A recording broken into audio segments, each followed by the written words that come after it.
Hello, my darlings. This is a warning. This podcast contains adult, sensitive subjects and is only for over 18s.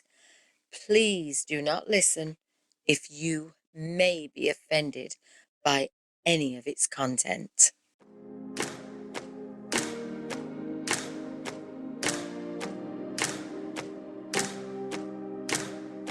Hi everyone.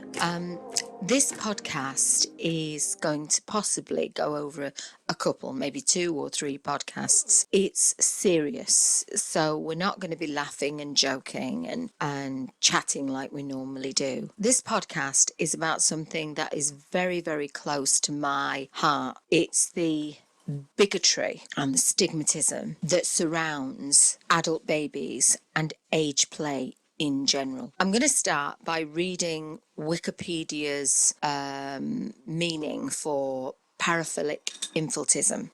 What it actually says is paraphilic infantism, also known as autopiophilia, psychosexual infantism, and adult baby syndrome.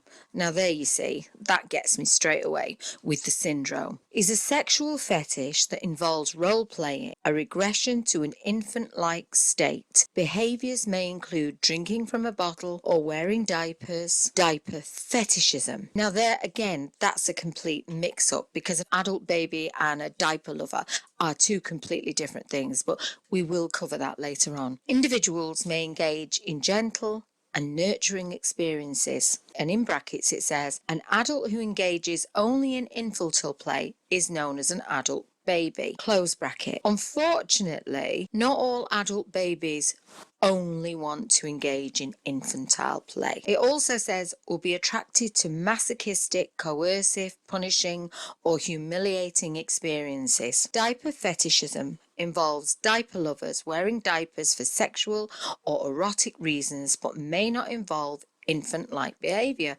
That is correct. Individuals who experience both of these things are referred to as adult baby diaper lovers, ABDL. When wearing diapers, adult babies may urinate and or defecate in them. There is no recognised etiology for the infantism, and there is little research done on the subject. It has been linked to masochism and a variety of other paraphilias. Although it's commonly confused with paedophilia, the 2 conditions are distinct, and infantists do not seek children as sexual partners. A variety of causes have been proposed, including altered love maps, imprinting gone wrong, and errors in erotic targets. Though there is no consensus, a variety of organisations exist to discuss infantism or meet with other practitioners throughout the world. Now, some of what the Wikipedia overview of adult babyism and all that isms is true, but a lot of it for me is not. For instance, I don't like the word, as I said, syndrome. This podcast is going to be about our thoughts as professional mummy and professional nannies. It's also going to be about real adult babies and how they feel. So we are going to have possibly other nannies and definitely other babies to give you an insight into how they feel and what being an adult baby carer or an adult baby means to them. And that's why this podcast is one of several serious podcasts that we are going to be doing this year. So I'm going to start by giving you one of my experiences. It would probably surprise you to know that I was actually accused of being a paedophile, not just once, but several times by ignorant people. It's not a secret that I do. Still accused. I'm still accused. Sorry. Just look off that comment that somebody put on YouTube. Yeah. last year, or was it earlier this year? So, and you can go back on one of the videos, I don't know which one it is, but we didn't delete it, we left it there because, you know, we have nothing to hide, but somebody accused you yet again of using young submissive girls. Yeah. And that was just ignorance, and again, the same thing. So it's still around. I don't believe it's ever going to go. No. I mean, the first time it happened to me was 2010. And as I was saying, I'm sure everybody or most people know that I've always made role play audios. It's just something I do. I have always made audios, not only just for role play, but I also do it for free for blind people. So it's something that I'm very passionate about. You know, not everyone can go to a nursery, not everyone can experience their need in real life, and sometimes it's nice to listen to that type of thing at home. So in 2010, it was the very first Christmas I had ever been away, and I got a phone call from the company that were hosting my audios, and they said that a report had been made against me for being a paedophile, and that I was making audio about children and sexually abusing children. I was devastated. Not much devastates me because, you know, I will always think round it and think, well, you know, that's a bit stupid saying that. But in this case, for me to be accused of something like that made me physically sick, because two things I am anti, and that is paedophilia and animal abuse. Everybody's anti-paedophilia. Exactly. So the only thing I could think at that point was, you know, if you're going to accuse me, let's prove it. So what I did, I told the company involved that I wanted them to go to the police. If they'd had this report, I wanted them to go to the police. I gave them my address. I told them where I was. And I said, you know, I think it was Christmas Eve, day before Christmas Eve. And I said, you know, go do it, report me, get the police, come and arrest me. I've got nothing to hide. I have no secrets. What I do is age play. So my lines were banned. They were banned. So you can imagine the kind of Christmas I had waiting for the knock on the door. And the knock on the door didn't come. As it turned out, the person that reported me was another adult baby nanny. My content was scrutinised. I had to go to a tribunal. It was then proven that what I had been doing was literally age play, that there was a disclaimer to say that everybody within the fantasy was over the age of 18 and that it was an adult baby little fetish. So, unfortunately, because they couldn't get me for being a paedophile, because obviously I wasn't, I did get prosecuted for not putting the warning on the front of the adult baby and all my other audio. Prosecuted. Well, Prosecution's a criminal record. No, I wasn't prosecuted.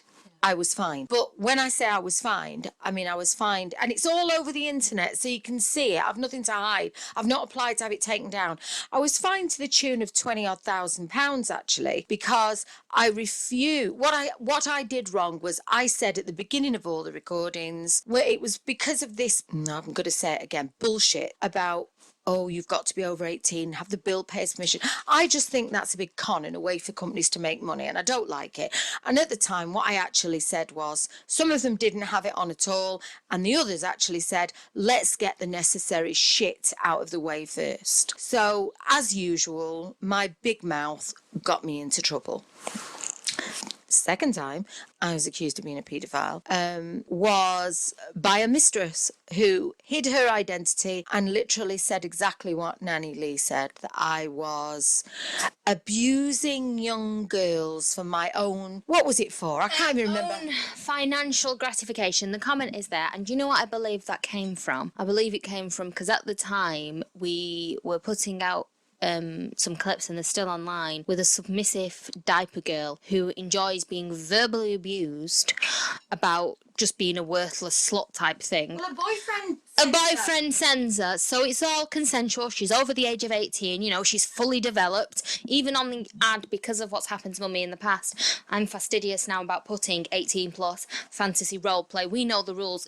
inside and out play, better than most other people that participate in this, lifestyle. We're more obsessively cautious, and I believe at the time, whoever did it, I have a roughly idea of, I know there's definitely 2 ladies out there that don't like us, and I have a rough idea, I think it was the second one, and I believe she was just disgusted, obviously. That was why she left that comment and said those things. But, there you go, that's life. You can't help ignorant people. So basically, I have been called a paedophile, and I know how it feels. I know how sickening it is for all the adult babies out there that are tied with this hidden stigma. On Sunday, when I was chatting to Sunshine Man. No, but he's a great guy, and he's in America, and he's got this podcast, and he's an ABDL lover baby. And we came across, we broached this subject, and he said the same thing.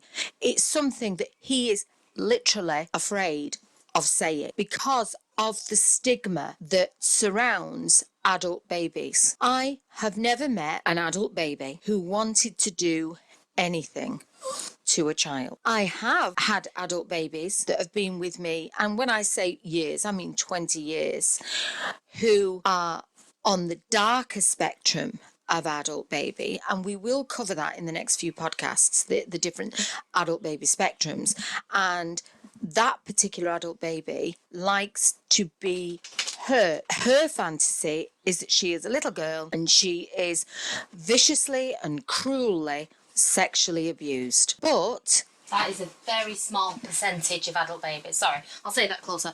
That is a very, very small, like 0.01% of adult babies, that one. So it's very niche. It is. But there are lots of niche little bits, little facets of being an adult baby. And the thing that I want babies to get from the next few podcasts is that whatever their particular niche is, it's not wrong. And as I was saying, this little adult baby, the fantasy for her, and it is a male to female adult baby, is that she is a little girl and her mother lets her boyfriends sexually abuse her in horrific ways.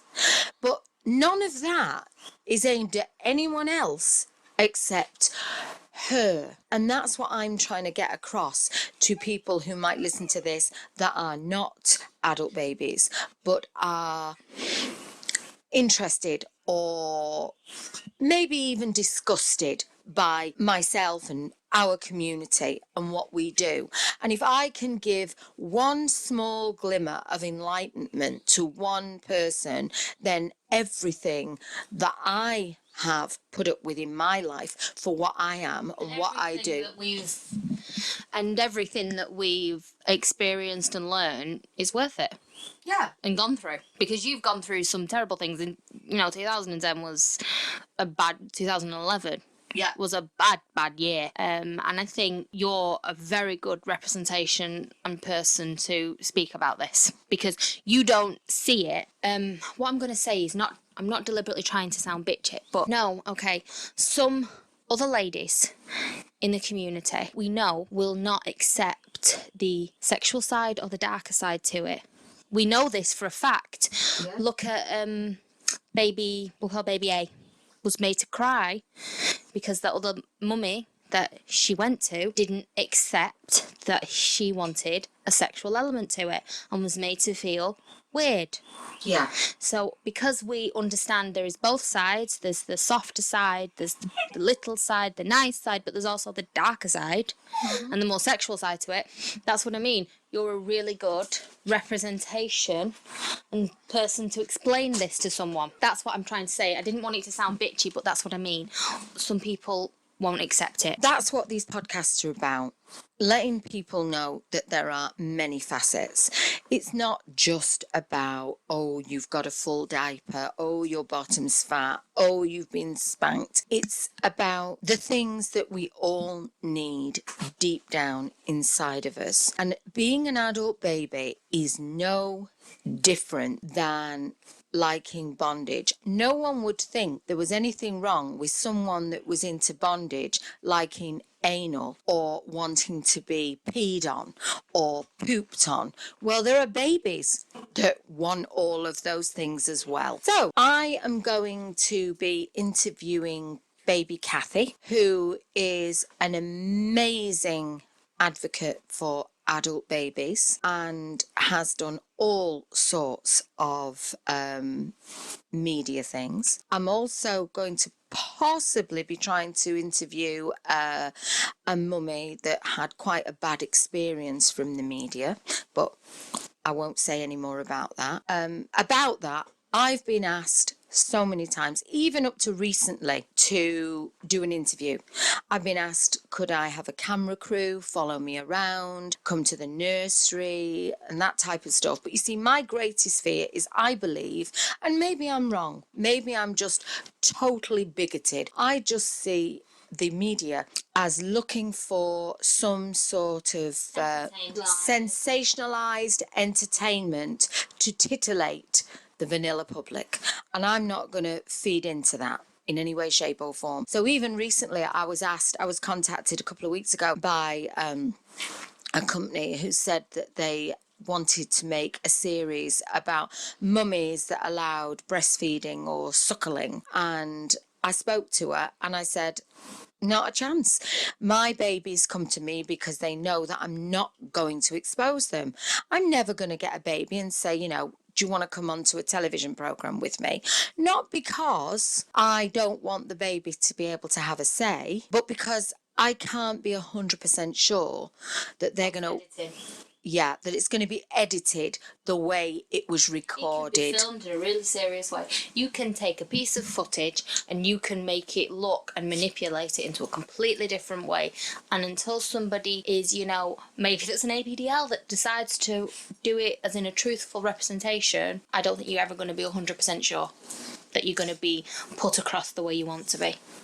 That would be my fear. Like this, we don't chop and paste bits to it.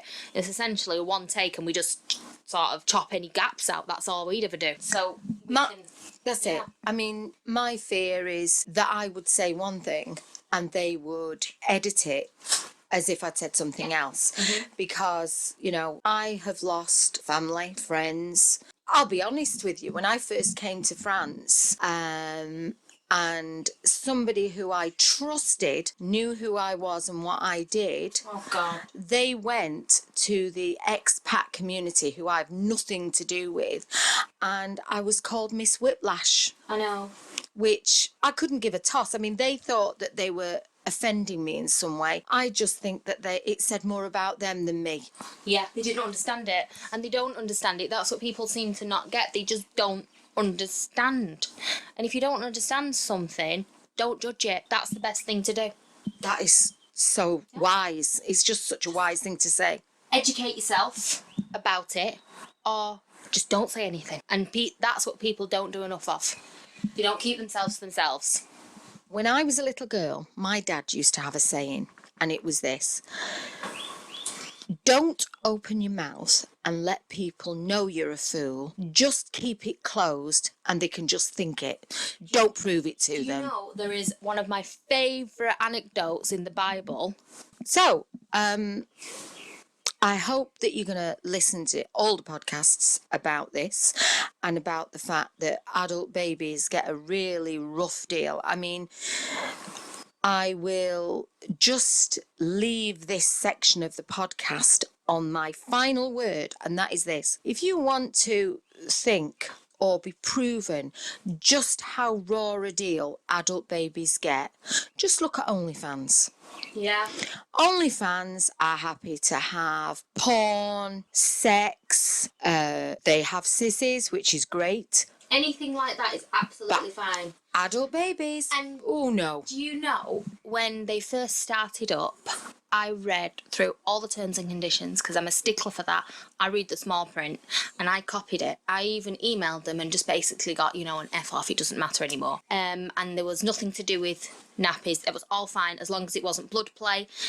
Children, like physical children, fine. But what they did, they went more mainstream. I'm pretty sure it's to do with the charging company. I think it's something like that. And now it's nothing to do with wheeze, you know, nothing to do with a nappy. You can't have adult babies, and it's all because of that. So they were fine to take the 20% because we were always in the top 10%, which is really good for a small people like us. We're not like the big named porn stars that are on there and such a small niche. They were okay to do that while they built the company into $1 billion, $1 million company. But as soon as they went and they partnered with big names, well, apparently they have just applied for £1 billion, which obviously they were preparing for. So they were cleaning house, exactly what and we were the first community to be shat on. I'm sorry about the language if anybody's offended by that. I like fans so much, because it's actually made by a porn star, and also Just for Fans is very heavily towards the gay community, because I'm pretty sure it was again created by a gay porn star who obviously knows that an adult baby isn't the same thing as a Paedophile. Yeah, same with ManyVids. I got an email from ManyVids because somebody, when we were being attacked, you know, by that certain person, they went on and they reported any adult baby videos, and we had to delete anything with a nappy on there. I don't believe it will ever fully be accepted by fetishists or even vanilla people because of the fact of the links with people thinking it's paedophilia and the ignorance surrounding it. That is so true. I mean, you can't stop ignorant people from opening their mouths and bullshit falling out of it. Nope. There's nothing you can do about it. So, I hope that this podcast will be educational, just as Nanny Lee said. If you are going to listen to it and there's something you want to hear, it will be a series, and there's something that you'd like us to cover, please reach out and send me a message, because we'll always cover it. I'm going to, over this next year, going to be covering all sorts of fetishes, because as people may or may not know, I've been a mistress for 20 years and I've covered everything from scat, bondage, needle play. You know, I have always specialised in the more niche fetishes that were not as acceptable, because that's just the person I am. So we'll carry on with our interview with Caffy. So everyone, I would like to introduce a very, very lovely, special, important baby to me, baby Caffy. So baby Caffy, thank you for coming on to our podcast. My pleasure. Scary, but my pleasure. Okay, so I'm going to ask you some questions then, and we'll start now. So, Okay. baby, when did you first become aware of your little side? Well, it's difficult to actually pin it down as to when I was aware of it, but I can trace it back to a few months after my brother was born, and he was just under 2.5 years younger than me. So I was on the cusp of being potty trained and what have you. And I can remember him being changed and me climbing on the table next to him for a mum to put a nappy on me, which she naturally refused. And that's what started my desire to be in nappies. Oh, poor baby. Yeah, Okay. well, I mean, you know, it took a while to realise what it was, but it's life. It's no malice in it, just happened. Okay. So, what does being a baby mean to you? It means security, comfort, and when I'm being babied, a sense of belonging. You know, it all stems back from that perceived rejection. That's what's haunted me all my life, is that quirk of fate. So, when you say perceived rejection, I'm sure you don't mean just that moment of not being allowed to change your nappy. No, I don't believe it was just that. It was just that naturally, over a period of my brother being that much younger, he was getting more and more attention. So I was being, like any older child, not getting so much attention as he was, but at the time, it didn't feel like it. And at one point, were you not sent away from home? Yes. When I must have been round about 4-ish, thereabouts, Mum had to go in for an operation, and Dad worked a fair distance away, so he was unable to look after us. And we were put in a children's home for a period of time. My brother being under 2, he was in the junior part, in the baby house, and I was in the middle house, but I was the youngest one there, and that had a big effect as well. Oh, and I'm sure that did, actually. I do remember you telling me that you were also sent away at a later point to stay with a neighbour. Yes, because Mum had to go into hospital again for a second time. I went through the same ordeal as before, again, reinforcing the belief of being rejected, because I can remember clearly looking out the window, wondering why my mum and dad, or my dad, wasn't coming to visit. And there was a few incidents in the home that stuck in my mind as being rejected. And as a result of the second time, the authorities back in the 50s said to Mum and Dad that if we went into care again for any reason, it would probably be permanent.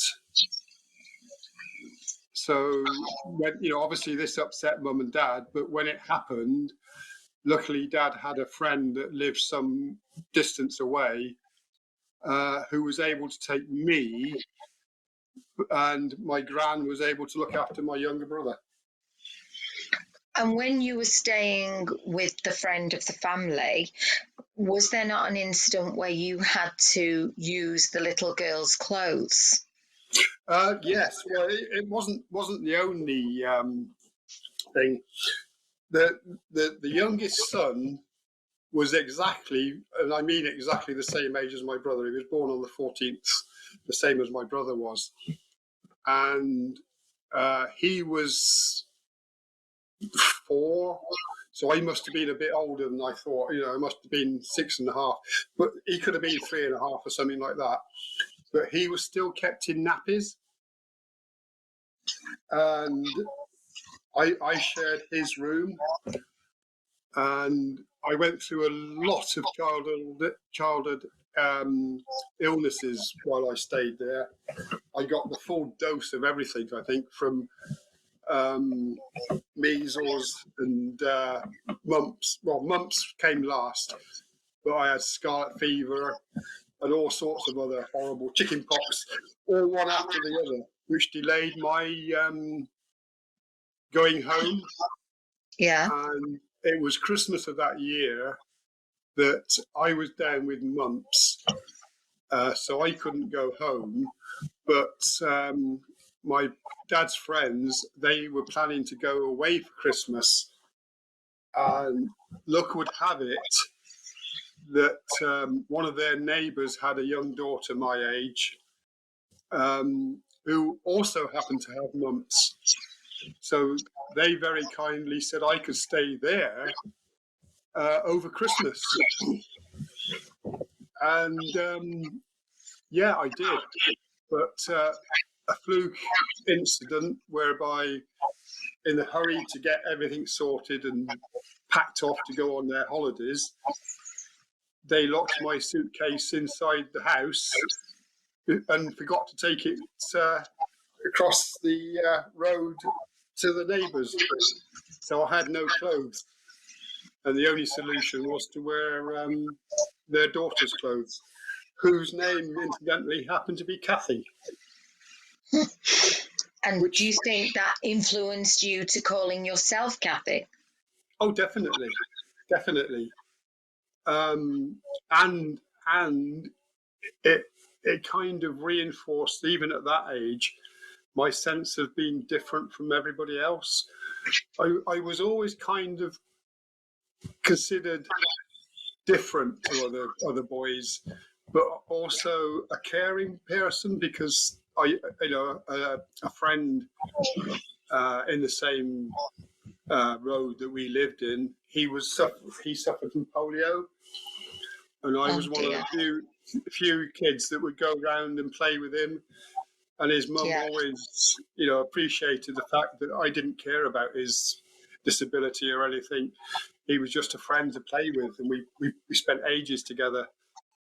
And it was the same with Caffy. We curled up on the couch together, and we had Christmas. She played with my toys, I played with hers, and it felt natural.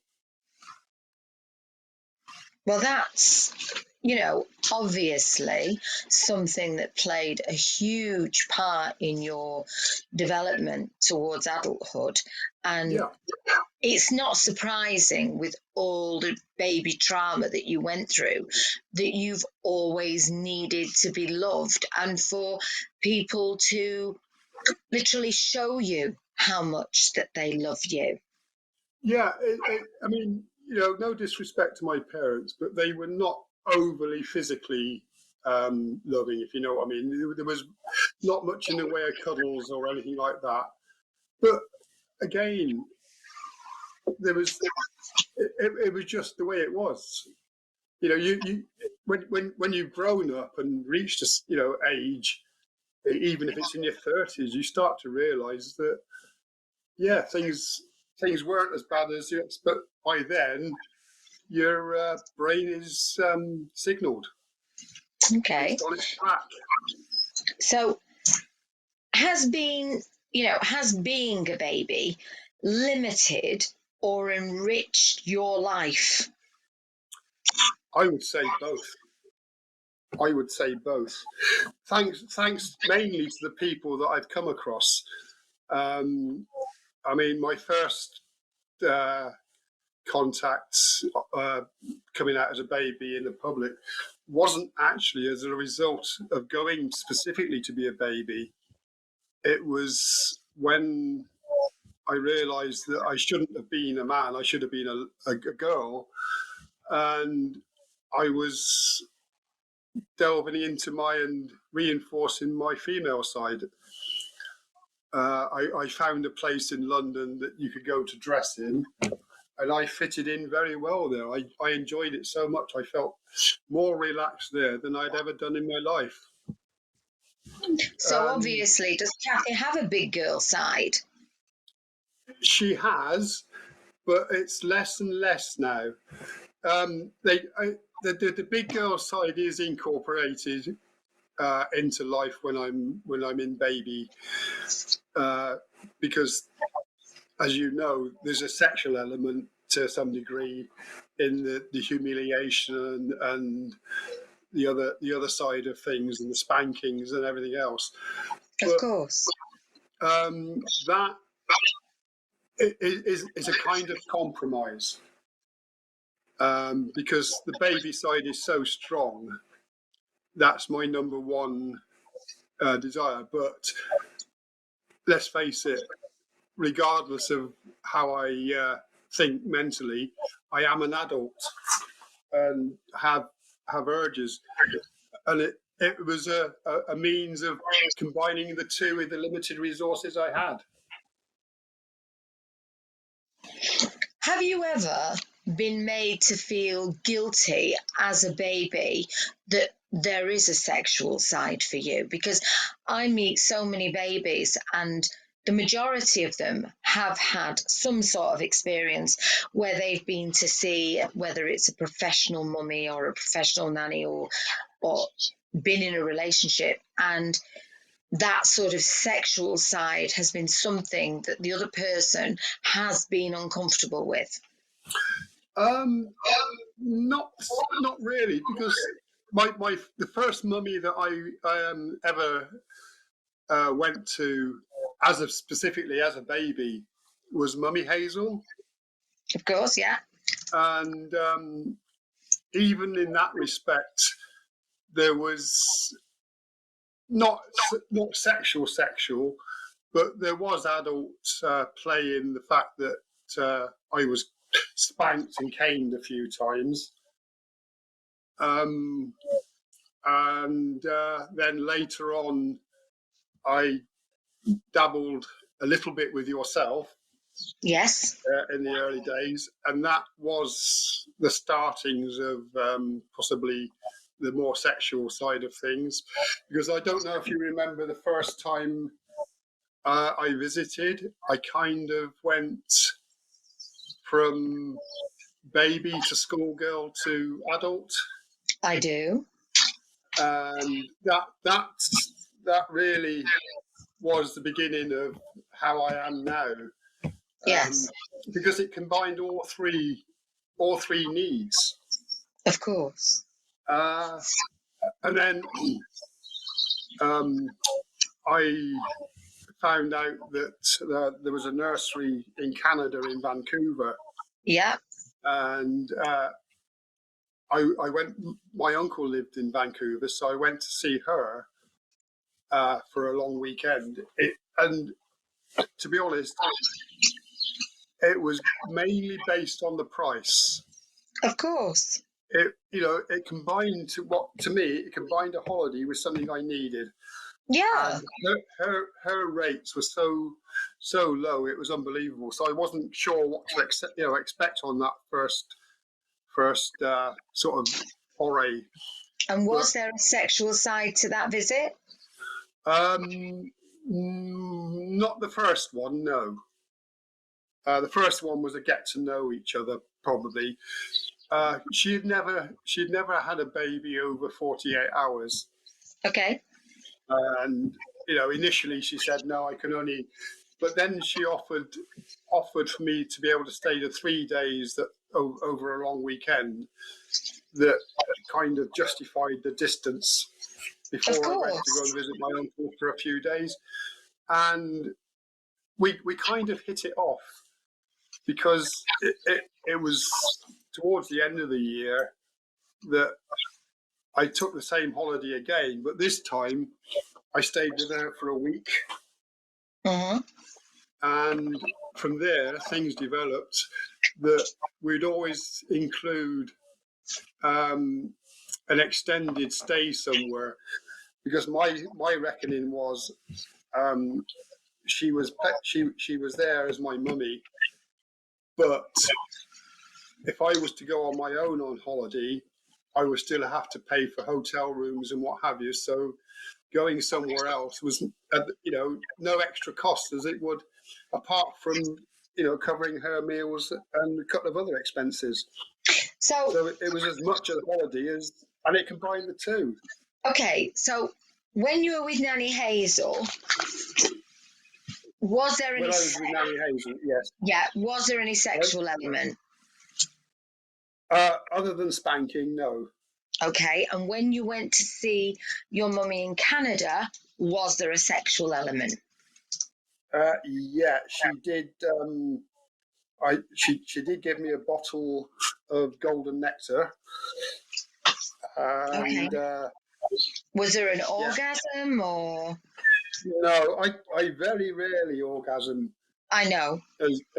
As you know, because the actual physical aspect of sex isn't strong. It's more the desire to please the person I'm with. Of course. Okay. I am very submissive in that respect. And the other thing is, there's two sides to everything. It's no good you having exactly what you want. No. If the person that's giving you the service or the loving or what have you isn't getting something out of it themselves. Of course. And it took a very, very long time to figure out what anybody would get out of looking after a baby. Mm-hmm. But, okay. Obviously, years and years of practice you learn things. And when you were with Nanny Hazel, and obviously Nanny Hazel was quite a trailblazer for making adult babies a more acceptable, not fetish, no, because I don't think it's a fetish, lifestyle. Yeah, You, lifestyle. Yeah. lifestyle. You were with her when you went to several interviews. What were they like? Oh, again, if I hadn't have been a baby, I'd never experienced that side of life. I kind of opened up because Caffy is one hell of a lot more extrovert than the adult me, the me that most people see. Yes.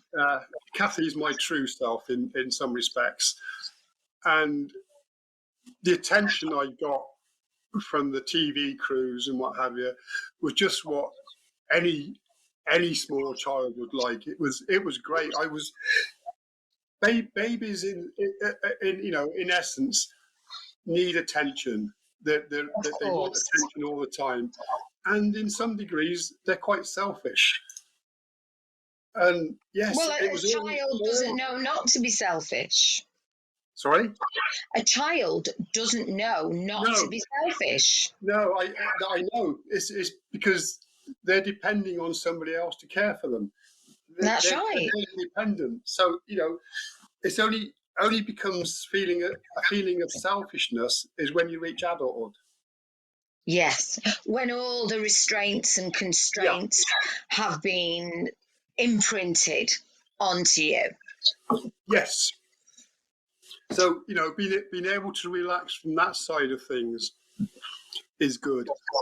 And most of my interviews were when I was asked, "Is it a sexual thing?" The answer would be no, because at the time it really, really wasn't, and still not. Being a baby is not a sexual thing for me. But as I say, there are sexual elements put into it because that's the nature of way life is, and you have to adapt. So, do you feel that when you were interviewed, whether it was on the television or however it was, carried out, do you feel that you were treated fairly and respectfully? Or was there ever an element of the Right. manipulating of the interview? Yeah. There was one particular. Most of the interviews, in fact, all but one, were positive and respectful. The one that wasn't, I got really annoyed initially. I came so close to telling them to go away, and I'm not doing it because I can't stand the person doing it. She upset me immediately with her sneering remark. I And won't who say was the who. person doing it? Sorry, Who was she? I don't think it's fair to say, Well, but unfortunately, she was well known at the time. well, let's look at it like this. We have to be honest and truthful to the listeners. And if somebody treated you disrespectfully, then at that time, that person was doing it for one of the main reasons I will never do interviews, because they wanted to sensationalize their own media profile. So, Yeah. who was it? Okay, Vanessa Feltz. Okay. Yeah. Well, she's not the most pleasant of people, and I think, didn't she have a meltdown on Big Brother or something? Yeah, but that was I don't know. I don't know. It's just that Okay. I didn't find her very. But I was kind of reassured by the backroom staff and the And show so crew. Yeah. we've outed Vanessa Feltz. Did you ever meet anyone that was the absolute opposite and was kind and caring? Oh God. The one that stands out more than anything else was Toya Wilcox. Okay, yeah. Yeah, We've got to have balance here. and my the very first interview I did was a live show, and that was with Mariella Frostrop. Okay, so there you go. You see, one bad apple, but two fabulous ones. Well, you know, all the interviews apart from that one, and even then, I have a feeling that, I mean, it was done as a what's the word? Controversial. Yeah, not controversial, confrontational. Confrontational interview. Yeah, because Okay. there was one of Hazel's neighbours, and you know, it was a kind of that type of. But I feel in the end, I got no real animosity from. They were a bit shocked and what have you. But in the end, the audience were, I would say, neutral, but probably more to my side than his. That's lovely. Okay, so have you any regrets? Well, yeah, I mean, you know, it would have been nice if my life could have been so, in apostrophes, normal. But at this time of life, I suppose the only regret is that I've got nobody immediately round me that's, you know, going to finish the end of my days off with, if you know what I mean. Is that because you made a conscious decision Yeah. not to Yeah. be married, not to have a family? Well, it was a kind of two-edged sword. It was a conscious decision, but it was also because it was initialized in a feeling of being rejected, that the fear of rejection would have been too strong. So, I understand that. and not only that, it would have been unfair to form a relationship with somebody and then all of a sudden at some point say, oh, by the way, I want to be a girl and I'm also want to be treated as a baby. If you're going to do that sort of thing, you should do it before you get serious. And, you know, if you're starting to live with somebody or getting to know somebody, they should know you beforehand. But maybe I never really pursued it because, as I say, the fear of rejection was too strong. Which I can understand because, you know, all littles don't want to be rejected. I mean, adults don't want to be rejected, but when you've got the psyche of a young child, that's even worse. But maybe, do you think that in today's more enlightened society, if it had been different and you were just starting out now, do you think maybe you would have been more accepted and being able to find a relationship? Well, put it this way. Put it this way. When I was growing up, there's no way that you would ever believe that somebody who's gay could marry somebody else. I agree. I agree. You know, you would never have believed it. So yes, there is a change of attitude, but also I feel at the moment that it's kind of stalled. Yes. The establishment seems to be pushing with a pretense that they're opening up, but they do seem to be closing ranks. The newspapers and even to some degree possibly the television. I wouldn't do a television interview these days. No, I don't blame you.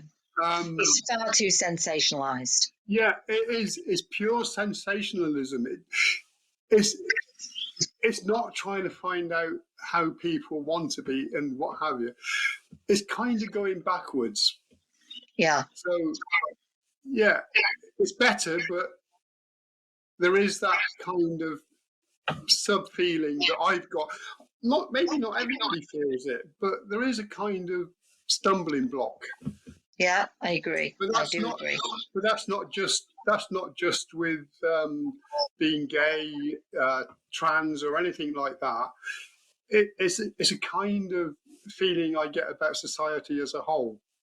Mm-hmm. Okay. Yeah. Well, The last question for this podcast, because I'd like all the listeners to know that we will be inviting Caffy onto our next podcast, because this is too big a subject just to fit into one small podcast. And Caffy will be coming back with us next week to tell us all about some of the fabulous adventures. And I know about a lot of them, and they are pretty fantastic. And the last question for Caffy is, does Caffy have any dreams that you've yet to realise? Well, there's two. I've had pseudo Christmases, but one would be to spend a whole Christmas actually over Christmas as a baby, and another one would be an adult thing to sort of cement my feminine side, and that would be to be taken by a man. Well, Caffy, that's an adult thing. that's an adult thing, darling, and we won't talk about it on here, but believe me, it's on the list. Yeah. So yeah, really, you know, the one kind of long-lasting dream is to have a Christmas where I'm part of a family. You've helped enormously, because I can still remember Caffy, a few years ago that wonderful holiday we had. let's think about this. Maybe we'll be able to do something about that fantasy. In fact, maybe we'll be able to do something about both those fantasies, and you and I will have a little chat about those later. Okay. So, if you would say bye-bye for now, but just give our listeners a little hint of some of the exciting things you're going to come back and tell them next week. Oh, things like my flying across Canada. And what else? Trips to Disneyland. Trips to Disneyland and that sort of thing. Yes. So Caffy's going to tell us so many fabulous things. So do you want to say bye-bye to everyone, Caffy? Bye-bye, everybody. All right. Bye-bye, darling. I would like to say a huge thank you to the wonderful baby Caffy. And I hope that you enjoyed listening to it as much as Nanny Lee and I have enjoyed making it. Nanny Lee has said this could well go into 2, 3, 4, or 5 podcasts. So I shall now say goodbye from me, Mummy Amanda. And goodbye from me, Nanny Lee.